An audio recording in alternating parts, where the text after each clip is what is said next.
रथयात्रा सुपरिचालना बाहुटा दिन रथरे छेना पहरा महाप्रभु कहलु तो रथ कम रथ पे जहाँ आवश्यकता ही करवा जो आवश्यकता ही कर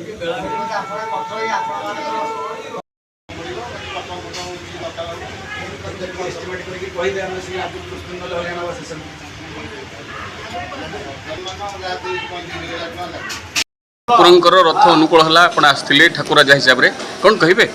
आज पवित्र अक्षय तृतीया अवसर में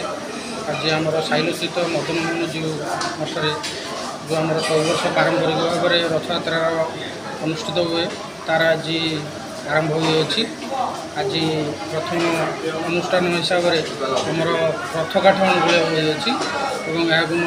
पुरी महाराणा मैंने आसी सुरखुरी संपन्न करेंगे तो सहित रथकाठर संपूर्ण विवरणी सह रथयात्रार बाकी जहाँ भी व्यवस्था अच्छे आज बैठक विषय आमर सभापति संपादक और अन्य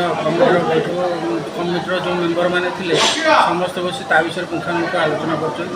रथयात्रा किभली प्रतिवर्ष पर ए वर्ष सुरखुरी हम तापर आलोचना मुझे निज सौभाग्य मन करी 2 वर्ष है मोर दायित्व तुले